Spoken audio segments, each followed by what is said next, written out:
It is Parallel Frequencies with just Blane, Coco, and all the freaks out there. What's up, freaks? What's up, Coco? How are you? Hi, I'm not in my cave today. It's spring break for the kids, so nothing is normal this week. We're just plopping ourselves down right here, and this is where we're going to record the show today. What is it, spring break? A little spring break action? Yep. Yeah. No rules. Yeah, so all the rules go out the window. That's going on around my house, too. And, you know, my kid stays awake longer than we do. So it's like, oh, man, come on, buddy. Like, we can't hang with you. He's only 6. I can't hang with him anymore. You know, so it's a little bit wild. What'd you do this weekend? What'd you guys do to kick off the spring break weekend? Oh, my gosh. So I was invited by some of the Live Daybreak people. This is the community that we live in. They were like, hey, we're doing this Easter. I keep calling it the Easter hibbity hop. I think it was called like the Easter trail hop. I was like, whatever they called it that they do for the residents. It's super fun. And it's so crazy busy. Everybody in the neighborhood wants to be at this thing. They sell out reserve tickets for it, wristbands for it. Like, bam. It's so crowded. There's markets. There was a magician. They asked me to come and do a kid's drum circle. Got my drum here. So I was doing storytelling and drumming. I got all decked out in my Easter dress, my spring flowers, all the things. You know what I didn't wear, though? I didn't wear sunscreen. Oh, look at how burnt you are. Yeah. Man. I'm wearing silk to bed right now. It's a pretty nasty, gnarly sunburn. So UV rays are definitely out and shining in Utah right now. Oh my gosh. Yeah. Where are our skin experts at to take care of Coco and to I have a dermatology appointment later this week. So sorry. Everybody, apologies. Before the freaks come at me with like, you got to take care of that. You got to do the sunscreen. Go, I know. I was just out there for like 3.5 hours drumming and dancing and, you know, just it wasn't time to stop and apply that sunscreen. That was my bad. Feel really, really stupid. Well, I guess I got lucky then because I went out there. I didn't have wristbands, but I did go out there trying to hustle some and I couldn't get any wristbands. So we didn't go. We didn't make it to our own community's trail hop. Yeah. But we did go to Holly, the Festival of Colors, Festival of Love. I don't know if you've ever. I have always wanted to do that. I was so burned out from the other thing that I didn't get out to the Festival of Colors. That's my favorite. I've always wanted to do that. How was that? Fun. So much fun. Nothing but love.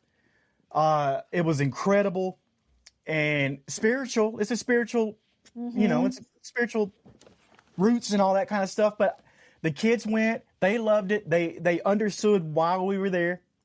The Festival of Love, everybody taking the colored chalk and being nice. And, you know, you touch somebody to transfer. And I thought it was incredible. I thought it was beautiful. We got pictures, you know, I'll probably put some up on social media or something. And I like the before and after photos because those are the great ones because everybody wears white.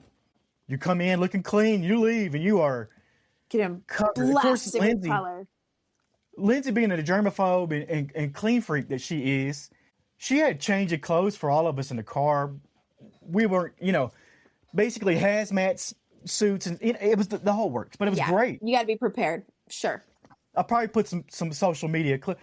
Is there anybody out there on social media that you follow that's like not a normal person or well, maybe nobody's normal, but you know what I mean? Like not one that you would normally talk about. Oh yeah. Yeah. We've all got our like person that we started following just for fun. Like somebody that just, you watch their content and it's just to cheer you up and make you feel good.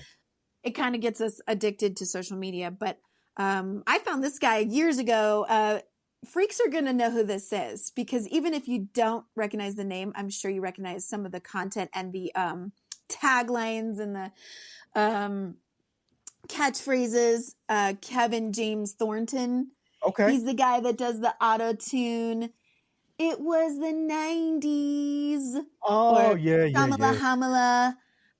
He does comedy. He's traveling now. He does all of this stuff. In fact, I was watching a video that he did, and I'd really like to bring this up for freaks because I really want to hear what you guys think about this. He did a longer video on social media. He did on Facebook, I think, where he's like, listen, this is going to be a longer video. You guys are probably like, half of you are probably not even going to watch it. But he started telling about how social media has changed so much that those who are like content creators and who went viral, and, you know, clearly he has what, 804,000 followers. He's a pretty popular guy. But he said all the people who do that kind of stuff, influencers, content creators, they noticed that things were changing around 2024, that something shifted. It was just like all of a sudden, he was like opening up a store, and then you have everybody coming into your store, and your store is really popular, and you feel all that love. And then all of a sudden, someone took the front doors away from your store, is kind of what it felt like. He goes, everybody just kind of noticed something, the algorithms all changed on social media. And he said, the way that the algorithms work is if you don't catch people's attention on your videos in like 5 seconds, you're not going to get seen. And your videos can't really be longer than 60 seconds, or they're not going to get, you know, put out there. Yeah. And he's like, this is really kind of changing the way we consume information and communicate with each other. And he's like, we don't like it. I mean, it's not ideal for like sharing deeper things or like really connecting with people. And he thinks that social media is going to start to change quite a bit coming in the future, because people are going to get tired. Like, people are going to get like tired of the addiction to scrolling, you know? And I want to hear from the freaks. I want to hear what you guys think, because it feels like, yeah, we just kind of are like, nope, nope, nope. If we're not like caught in or bought into a video within like 5 seconds, we're just scrolling past. We're just going quick. And it started to make me really think about how podcasting, what we do right here on Parallel Frequencies, is going to become like what people are really seeking. They want like more of like, let's get into the meaningful discussions more than just being like quick dopamine fixes as we're scrolling. What do you think? I got some theories on this. I do. Well, first of all, it's the short attention span that we've got these days. And it's because there is an information overload coming at us. And it is, you do have to get us within 2-3 seconds, or we're on to the next thing, because you can find something better that fast. That's one of them. That's one of the big reasons. This is the scary reason, though. I believe in Kevin James Thornton. He said about 2024. What else happened about 2024 that would have changed the way we do things? AI. Yeah. Now, this is where it's going to get scary, because AI is going to be cranking out so much content so fast that it's almost going to feel like time is changing on its own, because us as humans can't comprehend that information coming at us that fast. So yes, we do want to find where to go. I could see places like X, Facebook, TikTok, even Instagram. I could see these kinds of places going away because there's too much there. That's what I am trying to build with Ride the Wave Media. I am the CEO of Ride the Wave Media. I don't know if I've ever said that right here on Parallel Frequencies. But what my main job is for you is for me to go curate and find the best content, the real content to go watch. It might be some AI stuff, but at least it had a purpose. It was curated by somebody here at the network, by a human being. So I think that's a lot of what goes into it. Is he said 2024, and I'm making the correlation that AI could be a culprit here in making the social media that we know go away. Yeah, that's very possible. And we're making our own communities. From what I understand about energy, and I understand people and energy and how it works, is that I think people will start to get tired of like, just the scrolling and the mindless and the like overconsumption of just, I don't know, like crap. Like, we don't even know what we're not even processing what we're consuming, because it's just like scroll. But I think people are going to start to feel like, I'm tired of it. I want to connect with people. I want to connect on a deeper level. I want to know, and so like discussions and meetings in person. And I think podcasting, I think things like this, like people wanting to go deeper, Yeah. not just 30-second videos, but like, let's talk for 30 minutes and let's like really get into a subject and talk about it. I think that he's right. I think there's going to become that pendulum shift back to where we want really more meaningful things. Yep. And that's what I why think. I personally, myself, I am trying to build a network, a community Yeah. for people who want to come find real stuff and not have to filter out all the BS. Let me get to my person that I follow, because we're going to do a fun follow of the day. And this one's probably no surprise to a lot of people, because from my big boy days here, this is Natalia, at Hey Natalia. I got to tell you, one of the most talented people I've worked with, one of the most energetic, but also I have the utmost jealousy of Natalia at the moment, because she is the Dodger girl. Yep. And she gets to go to all the Dodger games. And you know me, you see me with a hat. I'm a huge Dodger fan. Actually, lots of feedback, positive and negative, on the hat. And Sure. right now, Coco, watch this. I'm going to do something crazy. I'm going to get a new hat. I've changed hats, okay? And Natalia would love this, because my new hat is just the new championship Dodger version of the hat for back-to-back champions. She's been at all these games, and I'm telling you, one of my most favorite people ever to work with. And I couldn't be more jealous, though. I got to get to some games this year. Natalia, maybe I can come out there and meet Natalia and go to a game and have fun, because look at this picture right here. I mean, look at this. I can't look at that. I'm jealous of this. Oh my gosh. She's She's out there the living her Santa best host. life. Yeah. She gets to wave the flag. She gets to get down in the... I'm jealous. This is making me mad. Natalia, stop. Just stop. No, I love Natalia. And like I said, one of the most,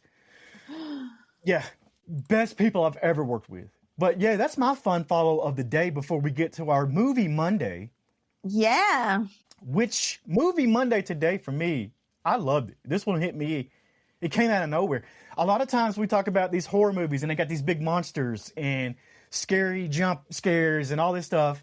And the one we're talking about today, the monster is really the people with the keys to your house. We're talking about Housemaid, the Housemaid, 2025, Sydney Sweeney, Amanda Seyfried. Oh my God. This one really did take me by surprise, because it really starts off as this movie where a girl's trying to get a job. Sure, help her run the house, try to keep things tidy, don't ask too many questions, take care of the kid, get her where she needs to be and where she needs to be home. No big deal, right? But you get this feeling that something ain't right. And what did you think when you're watching the beginning of this movie, Coco? Because it is very normal. Am I right? Yeah, it's interesting. I have a lot to say about some of the symbolism behind like what's going on with these characters in this movie. But you've got themes like class differences. I mean, it shows quite early on that, well, and you find out a little bit more of the details later that Sydney Sweeney's character, Millie, is, she was at the school that she was at on a scholarship. Like, she had a different experience than the people who were there, the rich kids, you know, somebody's a rich kid's son, someone on a trust fund that got to be in this school, things like that. So you get some of the difference there. You get the difference between the help and the socialites, the ladies, and the higher class. As she was being interviewed in the beginning of the movie, I kept thinking about Nina, Amanda Seyfried's character Nina. You find out later that she's not someone who came from wealth either, from her background, foster kid that, you know, kind of made her way through college and on scholarships and things like that too. But that as she's interviewing her, I'm thinking to myself, you know, back in the good old days, I don't know what good old days we're even talking about, but let's just, you know, I don't know, England, some century ago, middle class really was being able to afford help around the house, being able to afford a housemaid, a nanny to help with the kids, even if the mom most often was not working. was not pulling income or pulling in a job. But that was like considered middle class. Yeah. And then we think about nowadays, most of whatever middle class, if there even is a middle class, what that would look like is if there is a stay-at-home mom, she's still trying to find ways to bring in income. She's still doing all of the housework and all of the kid stuff and all of that on her own without being able to afford help. Yeah. And that was my first thought when she's interviewing Millie as a housemaid, is I was like, must be nice. Right? I mean, I know that's not really the premise of the movie, but that was my first thought. So I'm going to say that first. I mean, I get that. I get that. And I do have to say this too, because you got to pay attention to the environments people invite you into. Mm-hmm. Because you can go ahead and attest to this. Energy don't lie. Even when the people do, the energy does not. And this whole story, The Housemaid, with Millie coming into Nina's world, it is basically, it's a masterclass in how to ignore red flags until they start redecorating your reality. And that's what happens in the movie. Have you ever walked into a situation where everything looked perfect, but your spirit, and I know you feel this more than anyone, but your spirit says, nah, something's off. That was what I got from the very beginning of the movie. And I know I'm walking into the, but yeah, I thought that. Ignoring the red flags was, Millie was desperate for this job. Yeah. And I think that you could say, oh man, when it comes to a relationship or when it comes to employment or when it comes to any of these kind of situations, that somebody is stupid if they ignore red flags, or, like, you should have seen this coming. You saw this going on and you felt this energy when you walked in. And we can judge all we want, but when someone's in a position like Millie was in, you do whatever you got to do. And you could feel that in the beginning of the movie. I mean, obviously the themes and everything shifts and changes by the middle of the movie. But in the beginning, you're like, yeah, I could see myself doing the same thing Millie was doing. You keep your head down. You do what you got to do. Her parole person is like, listen, just keep this job. Yep. You don't want to go back to prison. You're going to be there another 5 years to finish off your sentence if you lose this job, or if you can't, pull it together, I guess. And so you're just like, okay, I will just do whatever I have to do, even if it means bowing down to these extreme temper tantrums that this house is showing. Yeah. You're like, just got to power through. Just got to do what I got to do. And to rely on the male or the masculine character in the house, Andrew, as like, maybe this is the protector. Maybe this is the person who's going to see me through this, because he's seems to be very charming. He seems to really be interacting with Millie. Like, he might be on my side a little bit. Maybe he's my one Prince Charming with all the Cinderella themes we have going on here. He's the one Prince Charming that's going to get me through this. I just have to deal with evil stepmother type character. Yeah. If he's there, I can handle it, right? Yeah. And let's talk about Sydney Sweeney and her performance here, because it all comes back to her, and she's playing this character, Millie. And you feel like she's thinking three thoughts at once the entire movie. One for survival, one for manipulation, and one that she doesn't even understand yet. And that's a dangerous, very dangerous thing in a story like this. And I think that I love Sydney Sweeney. And I know she had a bunch of controversy, and I still don't understand all that. But I look at her as the movie star that she is. And I thought she crushed it in this movie, playing the role of Millie. We saw her in, what was the movie we saw her in that we broke? The Witch? Was she in that? No. She's in something we did at one point. I can't remember what it was. Yeah, I'm going to have to check that out. But her performance really helps make The Housemaid what it is. And it helps the whole movie hit different.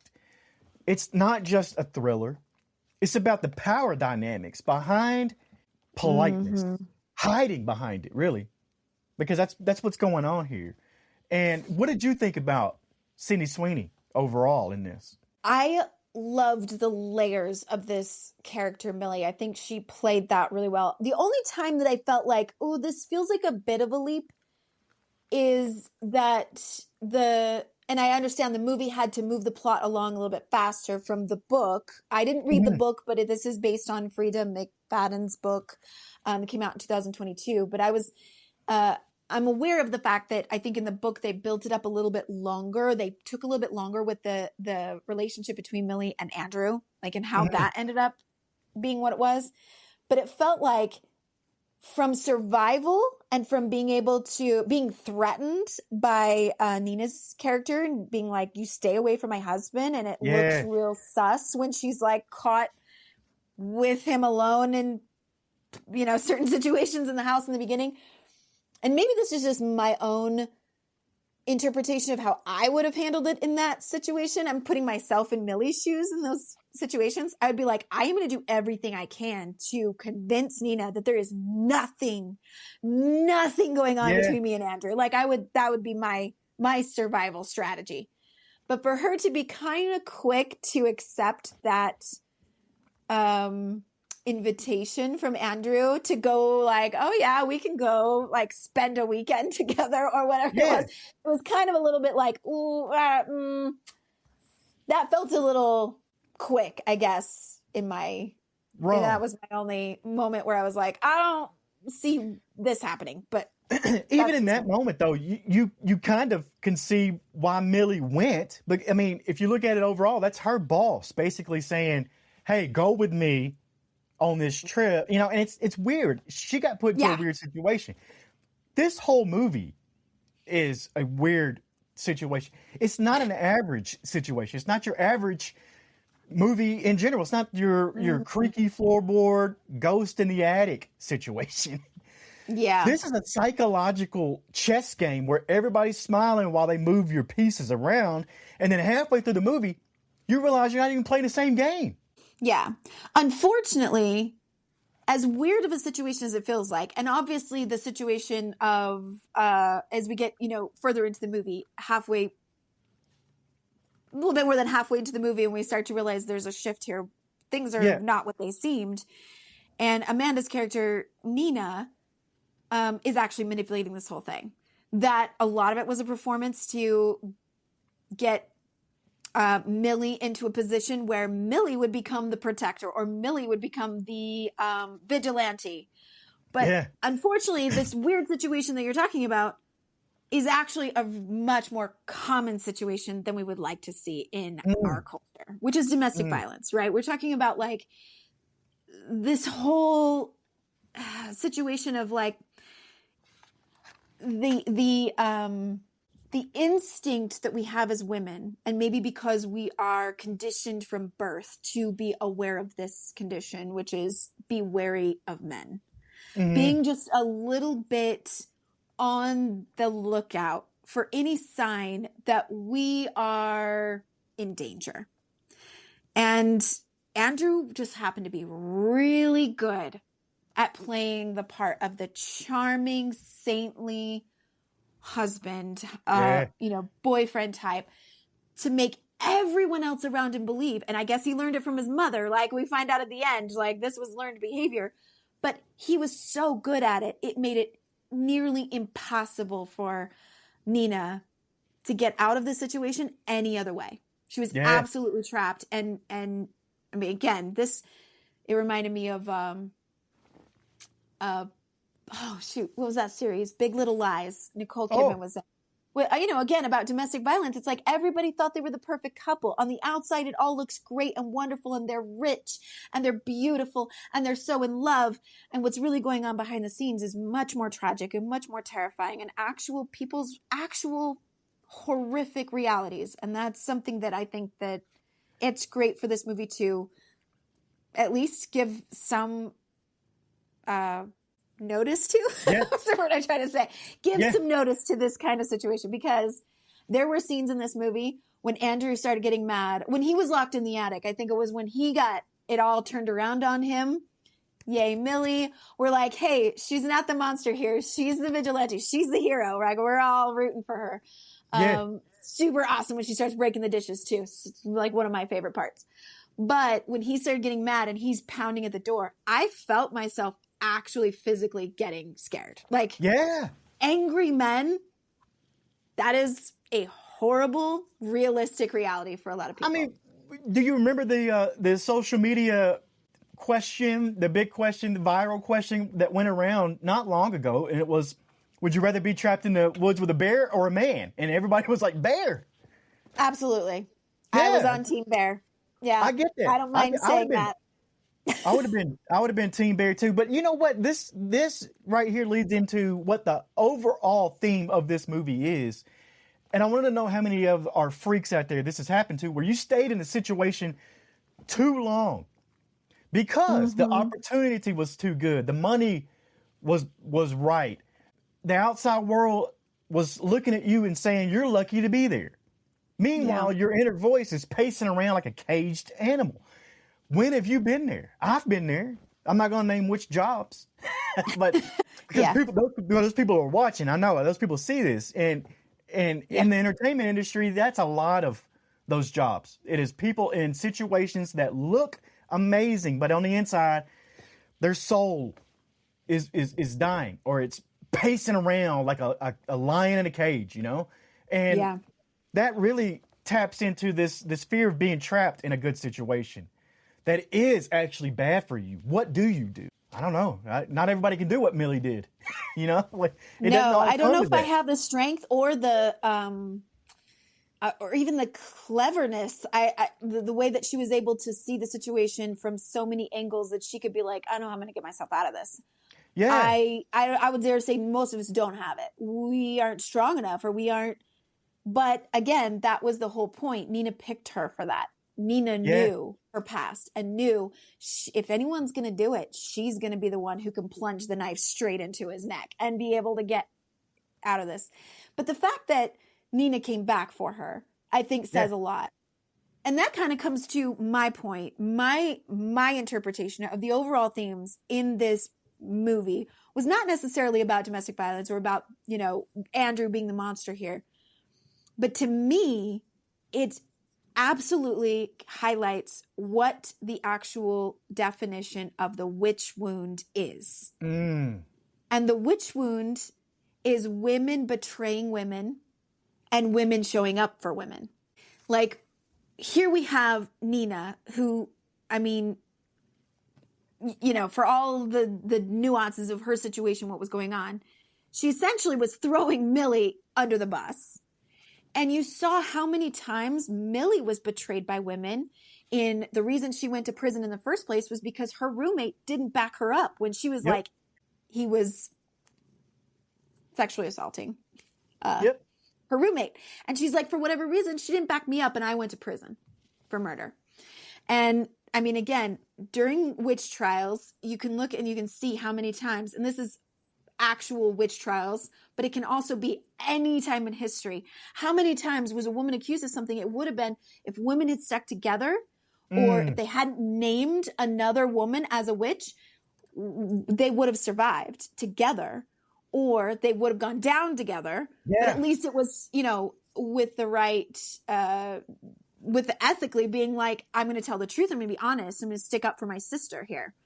But in this case, we have all of those situations where women were betraying women all over the place. Nina was betraying Millie. Millie was betraying Nina. All of those women talking bad about Nina and the PTA, and all of, you know, she didn't fit in with the rest of them. They were like, she's a psycho. She's been put into the psycho ward several times. She's being gaslit by Andrew. And then at the end, to be like, not only did Nina come back for her, but basically paid her an assassin's fee. Yeah. For helping her out. Be like, thanks, honey. Thanks for what you did for me. And I'll get you work elsewhere when there's need for it. And then you have the officer who was like, you know what? My sister dated Andrew, or was engaged to Andrew before you, and knew exactly what he was like, and was like, we're just going to go ahead and write this whole thing off as an accident. Yep. That heals the witch's wound when women can show up for each other.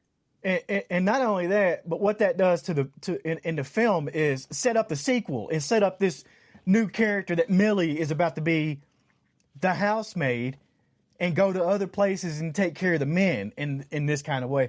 And I love that because now they've got a series of movies. And I don't know if there's other books.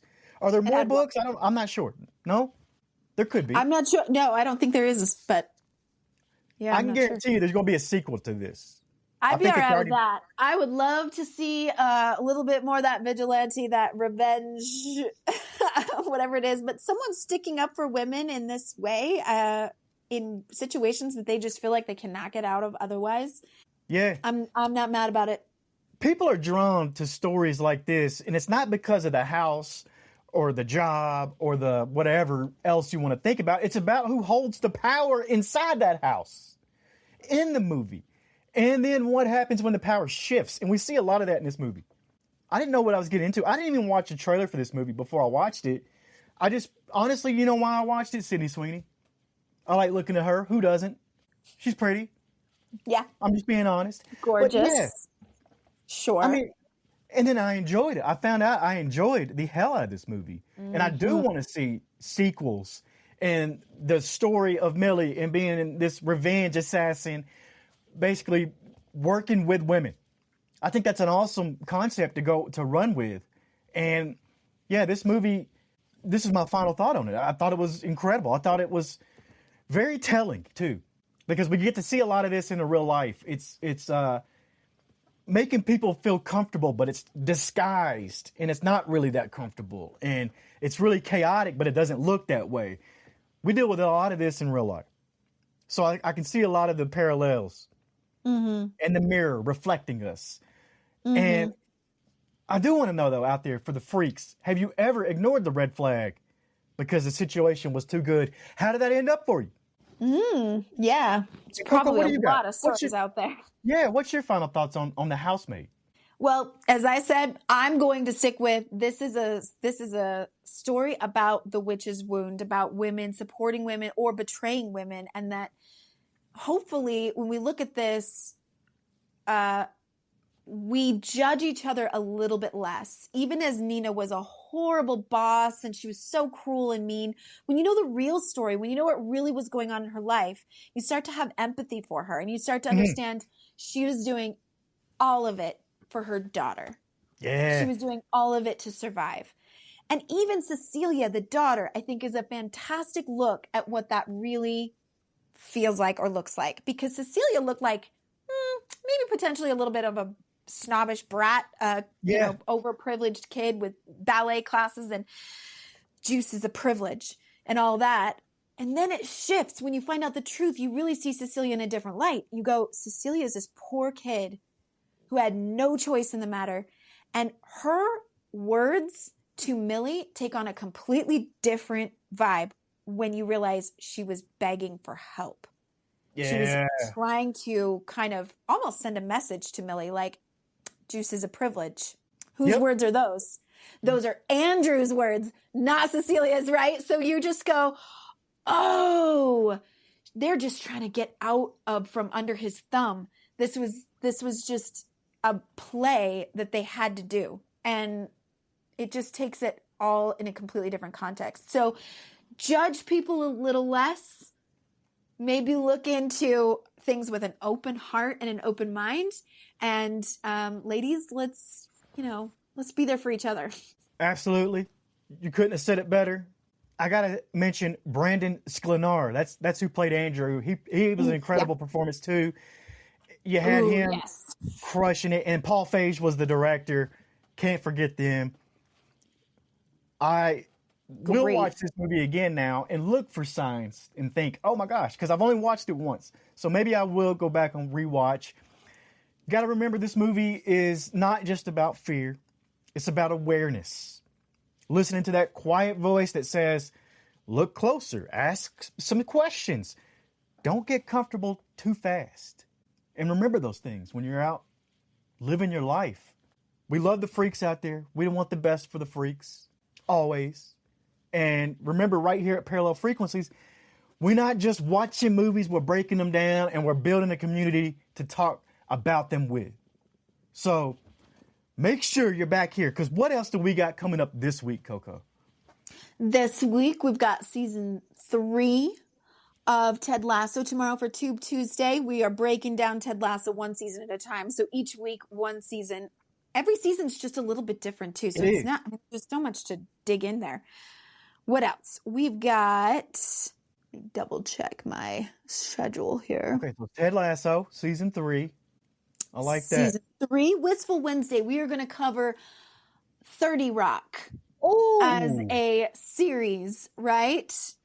30 Rock and that's kind of wrapping up kind of our theme for March, Women's History. I figured since it's about the girly show, Tina Fey and all of that, we can wrap up March, finishing it off there.